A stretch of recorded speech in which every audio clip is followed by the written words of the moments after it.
setiap kita pasti menginginkan yang namanya hal-hal yang baik yang berjalan lancar. Amin. Lancar di dalam keuangan, lancar juga di dalam rumah tangga, lancar di dalam aktivitas, lancar di dalam pelayanan, lancar di dalam segala lini kehidupan kita. Pekerjaan suami kita diberkati, pekerjaan istri kita diberkati, sekolah anak-anak kita diberkati, pekerjaan kita di kantor diberkati, di dalam rumah tangga pun kita diberkati. Itulah yang kita inginkan. Tapi kadangkala di dalam kehidupan kita, Bapak Ibu Saudara kasih dalam Tuhan, setiap masalah bisa datang dan tidak bisa kita prediksi akan terjadi apa yang akan kita alami, saudaraku. Itu sebabnya Bapak Ibu Saudara kasih dalam Tuhan, mari ketika kita menerima hal-hal yang tidak kita prediksi dalam kehidupan kita terjadi dalam kita, tidak sesuai dengan ekspektasi kita, saudaraku. Apa respon kita? Dan hari ini, saudaraku, saya mau berbicara tentang satu tema, yaitu titik terendah dalam kehidupan orang percaya. Bapak Ibu Saudara kasih dalam Tuhan, pernahkah kita itu berada pada titik nadir? Saudara tahu titik nadir? Atau yang disebut dengan titik terendah dalam kehidupan. Karena hidup kita ini memang adalah anugerah yang Tuhan berikan. Tanpa kehidupan kita tidak dapat mengartikan setiap esensi yang diberikan oleh Tuhan kepada kita. Namun ketahuilah, Tuhan itu menciptakan kehidupan manusia bukan tanpa alasan. Segala rasa Tuhan ciptakan kepada kita, Tuhan berikan kepada kita. Baik itu senang, sedih, bahagia, terpuruk, ataupun hal-hal yang indah. Itu menjadi bumbu untuk melengkapi kehidupan kita. Dan semua itu tidak dapat kita prediksi sesuai dengan keinginan kita. Tentunya kita kepingin untuk, kalau saya melayani saya akan diberkati. Tentunya kalau saya ingin, kalau anak-anak saya sekolah, mereka jadi pintar. Kalau saya berusaha, maka semua orderan saya itu akan laris manis. Tapi kita nggak bisa prediksi. Hari ini kita bisa dapat sekian, besok kita bisa dapat sekian, lusa kita bisa dapat sekian. Tapi kenyataannya bisa terbalik. Kadang kita bekerja, tetapi sepertinya kok nggak dapat sesuatu. Kadang kita melayani, tetapi kok sepertinya nggak sesuai dengan apa yang kita inginkan. Nah, Bapak Ibu Saudara kasih dalam Tuhan, ini adalah hal-hal yang menjadi sebuah titik terendah di dalam hidup kita. Bagaimana respon kita ketika titik terendah itu kita alami? Titik nadir itu, Bapak Ibu Saudara kasih dalam Tuhan, kita mengalaminya. Jatuh bangunnya kita, kesedihan kita, keterpurukan kita, mungkin juga hal-hal yang buruk terjadi bagi kita. Itu harusnya membuat kita belajar untuk memahami dan mengerti sebenarnya apa yang saya cari selama ini. Kalau nggak sesuai dengan ekspektasi saya, apakah ini rencana Tuhan di baliknya? Ataukah apakah ini maksud Tuhan di balik semua ini? Apa yang Tuhan mau supaya saya bisa memperbaiki dalam hidup saya? Segala rasa jatuh bangunnya kita dalam kehidupan, bahkan ketika kita berada dalam titik nadir pun, mungkin kita pernah, dan setiap orang yang menjadi manusia pernah mengalami yang namanya down, mengalami yang namanya hal-hal yang tidak sesuai dengan apa yang kita inginkan. Mungkinkah kita ditinggalkan orang-orang yang kita kasih? Mungkinkah pekerjaan kita di PHK? Mungkinkah ketika kita menginginkan sesuatu tetapi itu nggak datang-datang kepada kita? Itu nggak pernah sampai kepada kita. Masalah kita nggak pernah selesai. Penyakit kita ketika kita sakit, kok rasanya itu lama sekali baru bisa dijawab sama Tuhan. Kayaknya nggak ada perubahan. Inilah sebuah titik yang terendah di dalam hidup kita. Bapak Ibu saudara kasih dalam Tuhan, saya mau katakan kepada kita, titik nadir ialah di mana kita berada pada kondisi terendah dalam hidup kita. Kondisi yang banyak tidak diinginkan oleh orang. Tapi ajaibnya dalam titik nadir atau titik terendah ini, itu mampu mengantarkan seseorang pada titik yang mengagumkan atau dia mampu untuk bangkit atau move on. Saudara, banyak hal bisa terjadi bagi kita. Apakah 10 menit dari setelah ini, saudara tahu apa yang akan saya katakan? Saya sendiri pun juga nggak tahu. 1 jam setelah ini, saudara tahu apa yang terjadi dengan kita? Kita juga nggak tahu. Oleh karena itu, Bapak Ibu saudara kasih dalam Tuhan, mari kita lihat ketika orang-orang itu berada pada titik nadir atau titik terendah dalam kehidupannya. Apa responnya mereka? Boleh ditampilkan, adik. Lukas pasal yang ke-5, ayat yang ke-4 sampai ayat yang ke-5. Saudara perhatikan ini ya. Setelah selesai berbicara, ia berkata kepada Simon Petrus maksudnya, ini Tuhan Yesus berbicara kepada Simon Petrus. Bertolaklah ke tempat yang dalam dan tebarkan jalamu untuk menangkap ikan. Ayat yang ke-5. Simon menjawab, Guru, telah sepanjang malam kami bekerja keras dan kami tidak menangkap apa-apa. Tetapi karena engkau menyuruhnya, aku akan menebarkan jala juga. Jangan dimatikan dulu. Bapak Ibu saudara kasih, perhatikan ini. Yesus itu ada di pantai Danau Galilea. Dan dia melihat 2 nelayan yang sedang membersihkan jalannya. Salah satu yang memiliki perahu itu adalah Simon Petrus yang sedang membersihkan. Sementara orang itu mengikuti Yesus untuk mendengarkan apa yang dia sampaikan. Berita firman Tuhan. Kemudian Yesus memilih untuk meminjam perahu Simon untuk menjadi tempat untuk dia berkhotbah. Kemudian Yesus naik di perahu Simon dan suruh Simon untuk bertolak sedikit agak jauh dari bibir pantai supaya dia bisa dapat berdiri dan berkhotbah kepada para pengikutnya. Saudara perhatikan ini. Simon adalah seorang nelayan, seorang ahli dalam menangkap ikan. Tapi sepanjang malam dia tidak mendapat yang namanya 1 ikan teri pun.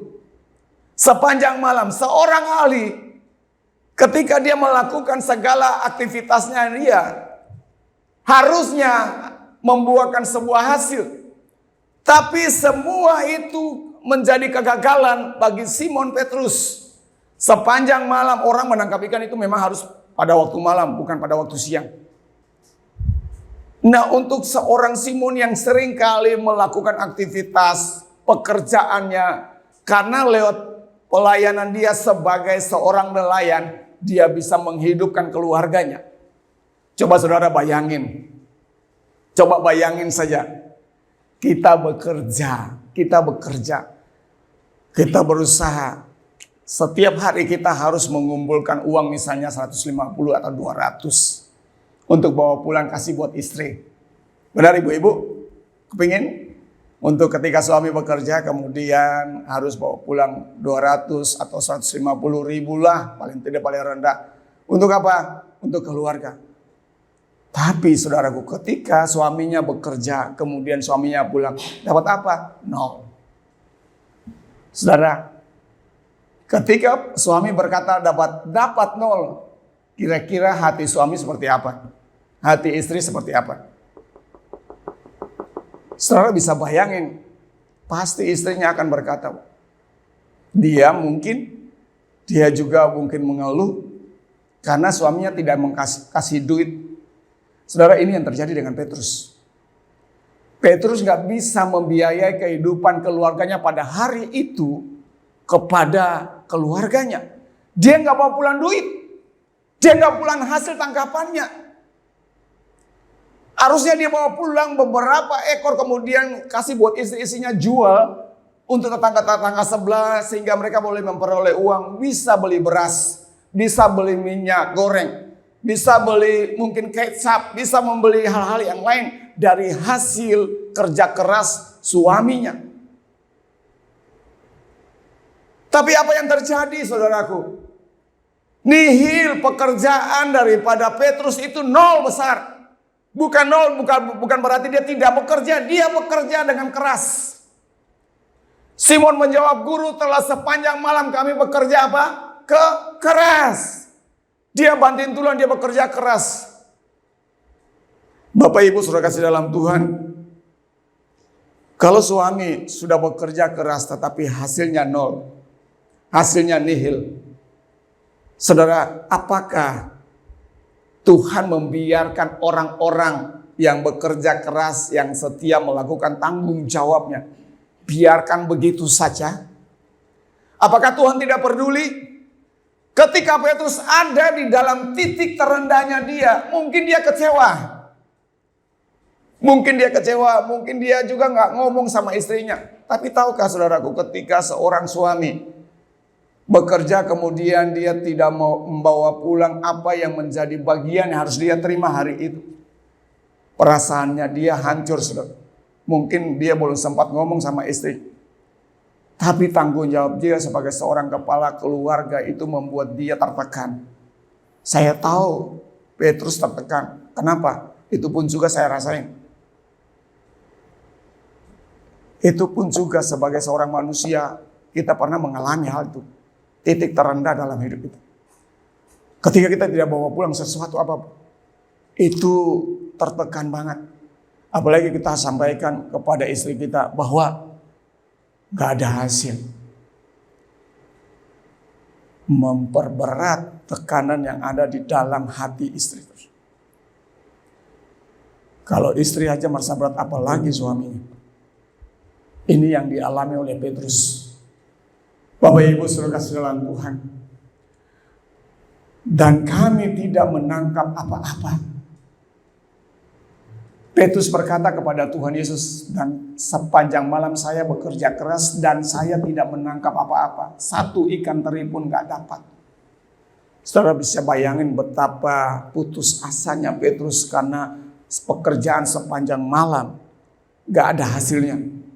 Betapa kecewanya dia ketika dia tidak bisa bawa pulang duit, bawa pulang hasil kerja keras kepada keluarganya.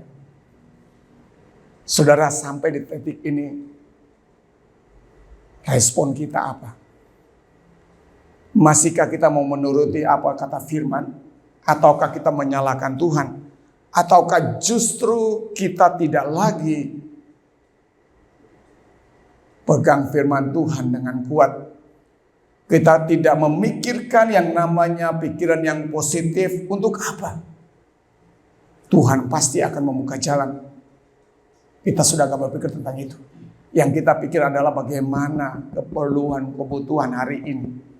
Saudara, dengar baik, firman Tuhan katakan kesusahan sehari cukup untuk sehari. Tapi tanggung jawab yang harus kita lakukan sebagai seorang Petrus kepada keluarganya harus terpenuhi. Tanggung jawab kita sebagai kepala keluarga harus terpenuhi. Lantas pertanyaan saya, apakah Tuhan itu diam saja? Soalnya ketika Petrus berkata bahwa Guru, telah sepanjang malam kami bekerja keras dan kami tidak menangkap apa-apa. Apakah Tuhan diam? Apakah Tuhan itu tutup mulutnya? Apakah Tuhan itu tidak mendengar, tidak melihat perjuangan Petrus pada malam hari itu? Tuhan itu tahu. Dan dia mengerti apa yang sedang kita gumulin. Apa yang menjadi titik terendah di dalam hidup kita. Sebuah pertentangan di dalam hati itu terjadi dengan Petrus. Sebuah pergesekan, sebuah pikiran yang mengatakan bahwa aduh, apa bisa gagal? Kenapa enggak dapat satu pun? Itu seringkali ada di dalam otak kita, di dalam benak kita, di dalam pikiran kita ketika kita mengalami titik terendah, titik nadir dalam hidup kita. Saudara, kita bisa kecewa, kita bisa putus asa, tapi jangan sampai kita putus harapan. Jangan sampai kita putus harapan. Ibu-ibu, kita bisa kecewa, bapak-bapak kita bisa kecewa, kita bisa putus asa. Tapi jangan sampai kita putus pengharapan kepada Tuhan. Saya perhatikan ini. Ayat yang berikutnya, bukan ayat yang berikutnya, tetapi ayat selanjutnya nih. Tetapi karena engkau yang menyuruhnya, aku akan menebarkan jala juga. Karena Tuhan yang menyuruh Petrus. Ketika Tuhan Yesus mengajar di atas perahunya Petrus, dan Tuhan berkata, Petrus, bertolaklah ke tempat yang agak dalam dan tebarkanlah jalamu. Apakah Tuhan tidak memperhatikan apa yang sedang kita butuhkan? Apakah Tuhan tidak memperhatikan apa yang sedang Petrus inginkan dalam hatinya? Petrus menginginkan untuk bawa pulang duit, bawa pulang penghasilan daripada pekerjaannya kepada keluarganya. Tapi dengar baik Bapak Ibu Saudara dalam Tuhan, setiap hal yang kita lakukan dan kita kerjakan, Tuhan memberikan tepat pada waktunya. Oleh karena itu jangan pernah untuk kecewa ketika hari ini engkau tidak mendapat apa-apa. Ketika engkau bekerja engkau tidak menerima sesuatu pun. Jangan pernah kecewa.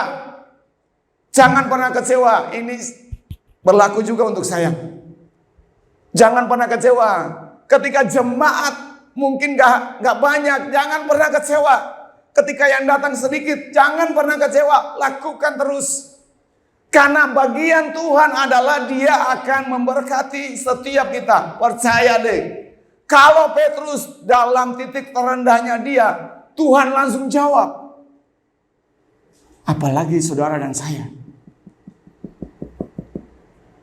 Ayat ini berkata bahwa karena engkau yang menyuruhnya, aku akan menebarkan jala juga. Saya perhatikan, Yesus itu tidak akan pernah berhenti untuk membuka tangan dan memberkati kita.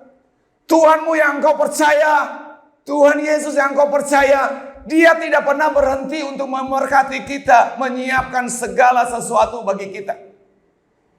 Kalau hari ini kita bisnisnya itu empot-empotan, kalau hari ini rasanya kok terhalang banget, saudara, tetap percaya, berpengharapanlah kepada Tuhan.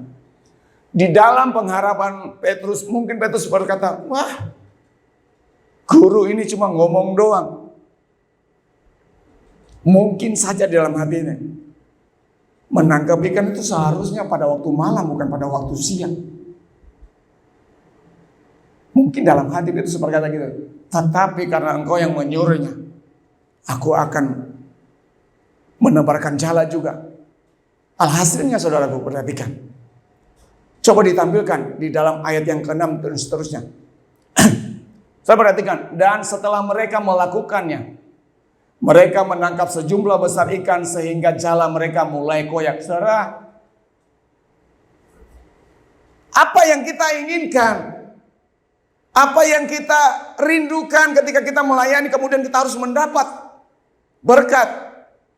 Tetapi ketika saat itu tidak kita dapat, mungkin kita ngomel, mungkin kita kecewa. Saudara, itu persis dengan yang dialami oleh Petrus. Tapi dengar baik Bapak Ibu, dalam hitungan detik, hitungan menit, ketika Tuhan selesai berbicara dengan Petrus, Petrus melakukan bagiannya, saudara. Dan dia menangkap, ayat ini berkata, dan setelah mereka melakukannya, menebarkan jala, mereka menangkap sejumlah besar ikan sehingga jala mereka mulai koyak. Mungkin saja saat ini kita belum melihat kenyataannya. Tapi saudara percaya, ketika Tuhan yang menyuruh, ketika Tuhan yang menyuruh atau memerintahkan kita untuk bersabar dan melakukan kehendaknya, maka saudara akan melihat berkat Tuhan akan mengalir dalam kehidupan kita. Berkat Tuhan pasti akan terjadi, sama seperti yang terjadi dengan Petrus. Tuhan mampu untuk membalikan keadaan di titik nadir menjadi titik balik. Tuhan mampu untuk merubah titik terendah dalam kehidupan kita untuk menjadi titik balik untuk memberkati kita. Tuhan mampu untuk membuka setiap jalan-jalan yang tertutup kepada kita. Yang hari ini kita merasa kau nihil. tetapi akan menjadi sesuatu yang akan membuat kita bersukacita. Ketika Dia membuka pintu-pintu sorga bagi kita, maka sesuatu akan kita terima. Sehingga saudara akan puas dengan pemberian apa yang Tuhan lakukan bagi kita. Saudara akan puas dengan berkat-berkat yang telah Tuhan sediakan bagi istrimu, bagi suamimu, bagi anak-anak. Jangan kecewa ketika kita hari ini tidak mendapatkan sesuatu. Tapi belajarlah untuk berpengharapan kepada Tuhan. Ikutinlah apa yang Tuhan mau. Apa yang Tuhan perintahkan kepada kita. Saudara, kegagalan Petrus sebagai nelayan adalah sebuah titik nadir terendah di dalam hidup kita. Dalam hidup dia. Tapi kita belajar dari Petrus yang luar biasa ini. Walaupun gagal sepanjang malam. Tapi ketika Tuhan perintahkan, ayo bertolak. Petrus melakukan bagiannya. Dan akhirnya dia menerima berkat Tuhan yang hampir membuat calanya itu terkoyak atau robek. Bapak Ibu saudara kasih dalam Tuhan, mari kita perhatikan ayat-ayat ini bagi kita. Lukas pasal yang ke-22 ayat yang ke-34. Injil Lukas pasal yang ke-22 ayat yang 34. Tetapi Yesus berkata, aku berkata kepadamu Petrus, hari ini ayam tidak akan berkokok sebelum engkau 3 kali menyangkal aku, bahwa engkau mengenal aku. Jadi itu tadi alasan pertama, Petrus ada dalam titik nadir. Pertama itu, waktu dia pekerjaannya itu hasilnya adalah 0. Ini yang kedua, Petrus mengalami titik terendah dalam kehidupan. Dia menyangkal Yesus, gurunya sendiri. Ayat yang ke-61. Ayat yang ke-61. Saudara perhatikan. Lalu berpalinglah Tuhan memandang kepada Petrus. Maka teringatlah Petrus bahwa Tuhan telah berkata kepadanya, sebelum ayam berkokok pada hari ini, engkau telah 3 kali menyangkal aku. Tuhan sudah mengingatkan kepada Petrus bahwa engkau pasti akan menyangkal aku. Dan tandanya itu adalah ayam akan berkokok 3 kali. Petrus ayat yang ke-62. Dia katakan gini, lalu ia pergi keluar dan menangis dengan sedih. Petrus tadi yang kokoh, yang kuat, yang berkata, Tuhan kalau aku akan terus bersama-sama dengan, kalau perlu aku di penjara atau aku mati, aku akan mati bersama-sama dengan. Tapi apa yang terjadi? Petrus menyangkal Tuhan 3 kali. Dan ketika Tuhan berpaling untuk melihat Petrus, apa yang terjadi saudaraku? Yang terjadi adalah Petrus sadar dan dia menangis. Dari titik inilah, titik terendah Petrus saudaraku, membuat dia sadar. Dan dia berpaling dan dipakai oleh Tuhan dengan luar biasa. Ketika seseorang berada di dalam titik nadir paling rendah di dalam hidupnya, responnya cuma 2. Berbalik dan mengikuti Tuhan atau meninggalkan Tuhan. Percaya kepada Tuhan ataukah tidak sama sekali percaya kepada Tuhan. Kembali untuk melayani Tuhan ataukah justru kembali untuk melayani dunia. Cuma 2 respon saudara. Oleh sebab itu Bapak Ibu saudara kasih dalam Tuhan, kita melihat kalau orang-orang sudah terjerumus di dalam kehidupan dosa, mungkin mereka sudah begitu hitam kehidupannya mereka. Mereka sudah berkata begini, sudah nggak ada lagi masa depan yang lebih cerah bagi saya. Hidup saya sudah hitam, saya sudah jadi pelacur, saya sudah menjadi pesina, saya sudah menjadi orang yang bobrok di mata manusia. Tidak mungkin Tuhan merubah saya. Ketika kita ada dalam titik nadir seperti ini, saya sudah menjadi seorang koruptor, saya sudah menjadi seorang yang tidak dipercaya oleh negara atau tidak dipercaya oleh gereja atau tidak dipercaya oleh manusia. Nggak mungkin saya dirubahkan. Dengar saudara, hanya 2 respon yang bisa kita kerjakan dalam hidup kita. Terus bangkit atau move on, ataukah justru kita terpuruk untuk selama-lamanya. Mari kita belajar untuk melihat apa yang dilakukan oleh Petrus. Dia sadar, dia menangis dan dia pergi. Dan setelah dia menangis dan dia pergi, dan ketika Petrus melihat Tuhan itu dia disakiti, Tuhan Yesus itu dibunuh, saudaraku. Dia sadar akan kesalahannya dia. Mungkin kita sudah jauh dalam dosa. Tapi ketika kita sadar dan kita berbalik, Tuhan mampu untuk membalikan titik terendah menjadi titik balik yang di mana kita akan dipakai. Kita akan berubah, kita akan menjadi orang-orang yang luar biasa, dipakai di tangan Tuhan.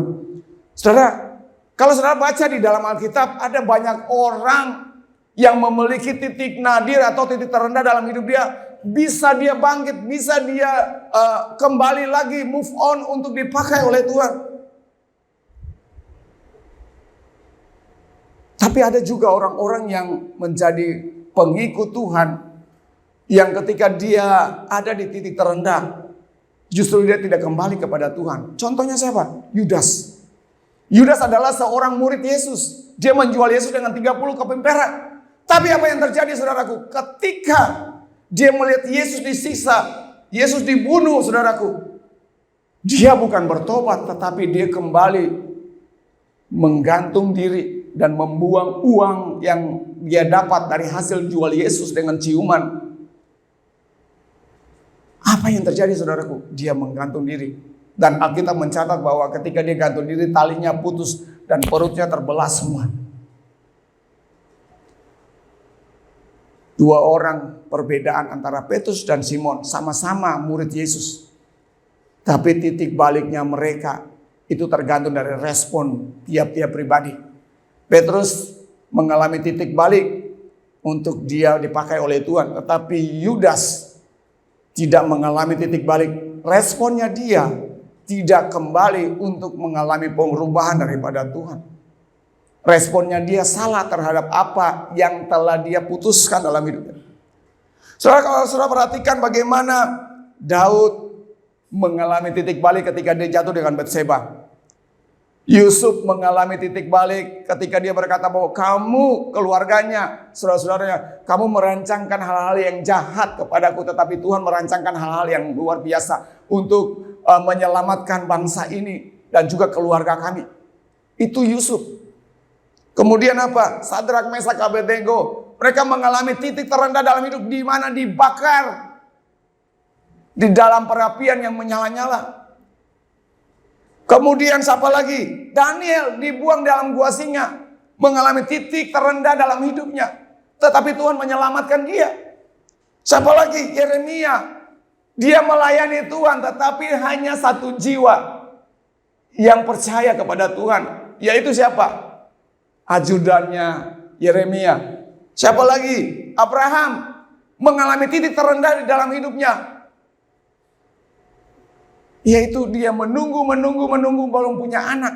Dan Sarah juga menunggu belum punya anak. Akhirnya mereka mengambil Hagar, dan kemudian Abraham memiliki keturunan. Punya titik terendah dalam hidup. Dan masih banyak lagi, kalau saya bisa jejerkan itu banyak. Ada Ayub, ada Musa, ada Yosua, ada Paulus, dan para murid-muridnya lain. Mereka pernah mengalami yang namanya titik terendah, titik nadir dalam kehidupan mereka. Tapi ketika mereka mengalami titik balik, ketika mereka memberikan respon yang positif, saudara, mereka dipakai oleh Tuhan dengan luar biasa. Saudara, mari kita belajar untuk melihat momen yang luar biasa ini, di mana kita bisa menghayati kehidupan kita, lalu melahirkan komitmen yang bernilai abadi atau kekal. Itu bisa kita lestarikan bagi keluarga kita. Belajar daripada kegagalan kita. Belajar daripada titik terendah kita untuk bangkit bersama dengan Tuhan. Titik terendah bukan karena kita putus asa atau sedang kecewa, sedang dilanda problem, melainkan waktu kita berada di hadirat Tuhan. Pada saat kita mengalami titik terendah, dekatlah dengan Tuhan. Jangan pernah jauh daripada Dia. Pada saat kita mengalami yang namanya kehidupan yang drop, karena kesalahan kita, karena keterbatasan kita, karena kita tidak mengerti kehendak Tuhan, tetaplah dekat dengan Tuhan. Jangan pernah jauh daripada Tuhan. Saudara, perhatikan 3 hal ini yang perlu kita perhatikan. Kalau kita berada di titik terendah, yang pertama adalah kita harus percaya masih ada hari esok di dalam tangan Tuhan. Sebab Tuhan mampu untuk membuat titik balik dalam kehidupan kita. Itu yang pertama. Yang kedua, jangan ambil keputusan yang keliru jika kita ada dalam titik terendah. Ketika engkau ada dalam titik terendah, kalau ada orang yang ngomong, ayo kita pergi ke orang pintar, ayo kita pergi mencari solusi yang lain. Jangan pernah membuka telingamu dengar apa kata orang untuk pergi mencari. Tetap diam, dekat dengan Tuhan. Yang ketiga, milikilah semangat untuk bangkit kembali, sebab roh yang ada di dalam kita lebih besar daripada roh dunia ini. 3 hal ini tanamkan di dalam hidup kita. Yang pertama adalah Anda harus percaya masih ada Tuhan yang memberikan hari esok kepada kita. Yang kedua, jangan ambil keputusan yang keliru jika ada di dalam titik terendah atau titik nadir. Jangan ambil keputusan yang keliru. Dan yang ketiga, milikilah semangat untuk bangkit kembali, sebab roh yang ada di dalam kita lebih besar daripada roh dunia ini. Kiranya ini boleh menjadi berkat bagi kita. Bapak Ibu saudara kasih dalam Tuhan, mari kita bangkit berdiri. Kita nyanyikan pujian kita.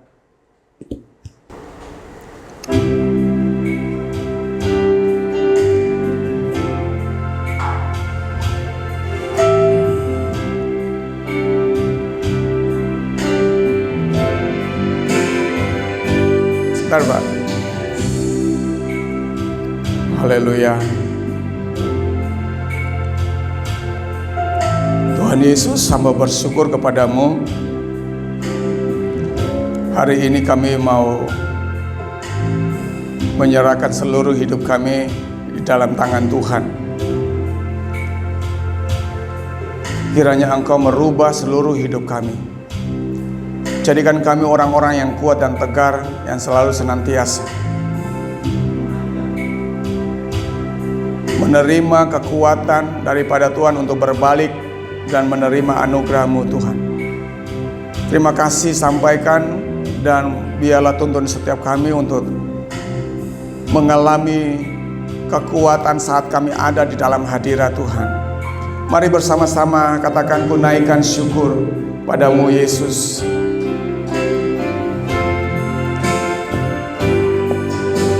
Ku naikkan syukur padamu Yesus.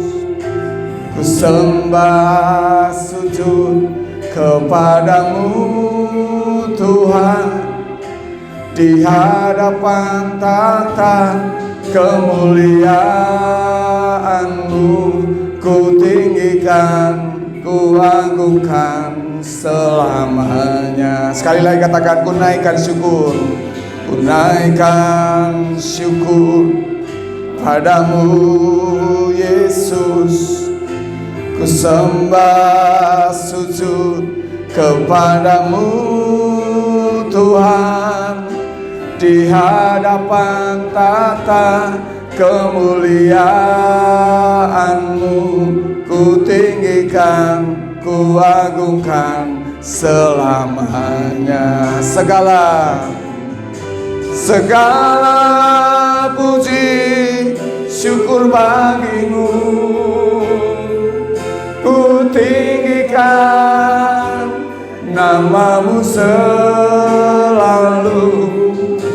Kemuliaan hanya bagi-Mu, terpujilah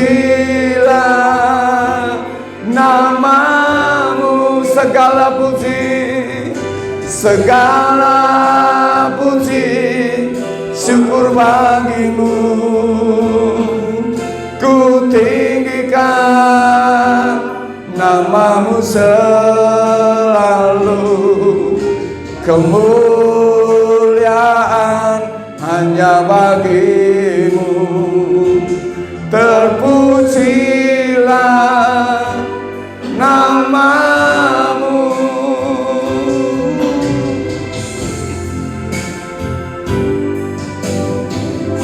Kalau hari-hari ini kita berada di dalam titik terendah dalam hidup kita atau titik nadir,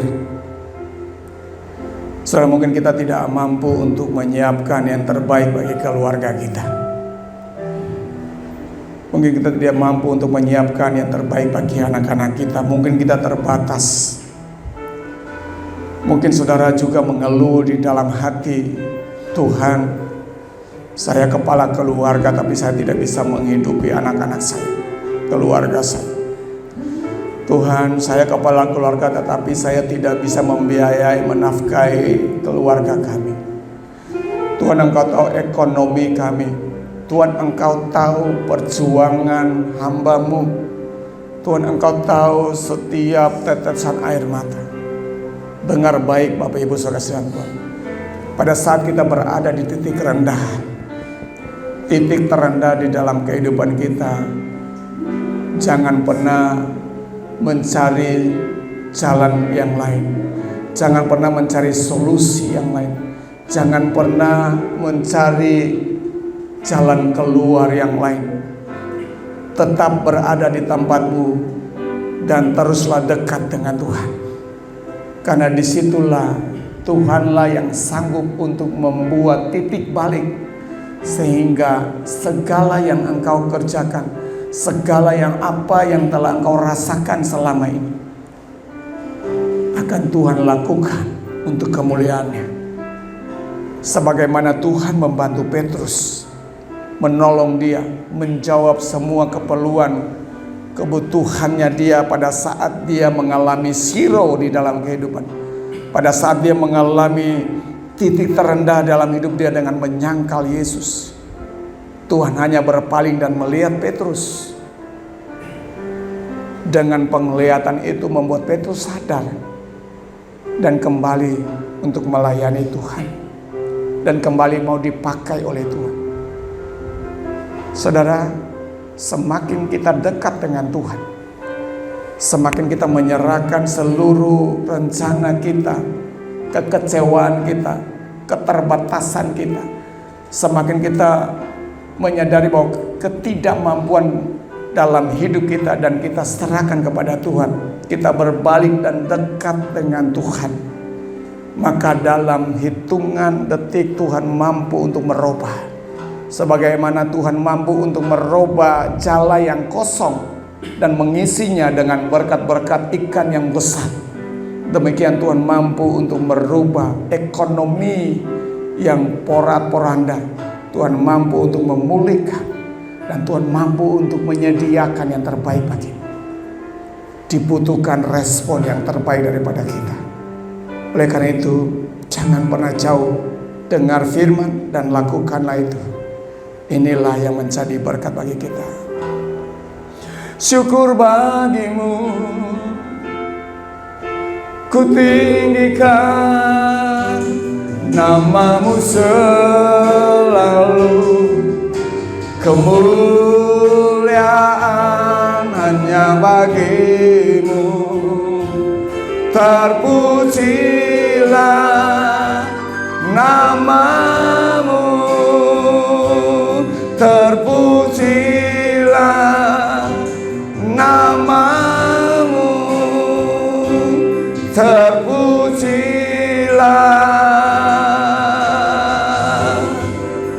namamu.